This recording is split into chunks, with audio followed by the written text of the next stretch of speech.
There has been years of worry about what would happen to Davis-Monthan Air Force Base when the Air Force retires the A-10. That's DM's main mission. It certainly is. Now, as KGUN 9 on your side's Craig Smith reports, local leaders are applauding a plan that should keep the base active for many years to come. You look up and down Craycroft, you see just a sample of the business and activity that flow in and out of Davis-Monthan Air Force Base. Now there's relief along here, and from business leaders in general that the future of the base looks much more secure. The A-10 has been the symbol of Davis-Monthan since the planes arrived there 47 years ago. The plane is so good at protecting troops on the ground that Congress held back efforts to replace the Warthog with planes better able to survive a modern battlefield. Now Congress has agreed to retire the A-10s over the next 6 years. That led to worries DM's impact will shrink from the 16,000 jobs and $2.6 billion it adds to the regional economy now. The DM-50 works to keep the base a strong part of southern Arizona.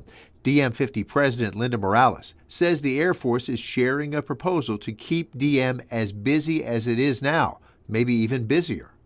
We're very optimistic about this and very excited that there is this plan and that it'll be a durable mission. It'll be, we're hearing this is going to be around in the 30-plus year time frame. The Air Force is proposing expanding search and rescue operations that are already at the base and adding a large special operations unit that may fly aircraft like the V-22 Osprey.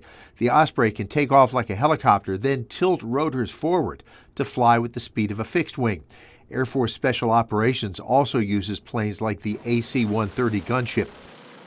Chamber of Commerce President Michael Guyman says keeping Davis-Monthan busy preserves jobs off the base when thousands of workers, military and civilian, spend their government paychecks outside the DM gates. There's an economy that is built off of individuals who are paid and then the spending money in the community. A few blocks north of the base, Mama Luisa's has been feeding hungry airmen since 1956, when Sabre jets like this were still flying from DM. Suzanne Elefante's family has been serving food there for 52 years.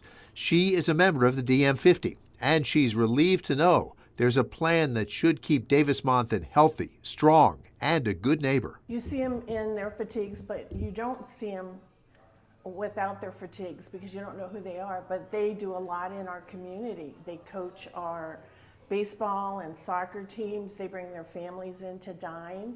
So they're very active in our community. They do a lot of giving to the community. There's no firm timeline yet, but the Air Force is already preparing to do the environmental study required to bring in the new units. Craig Smith, KGUN 9 on your side.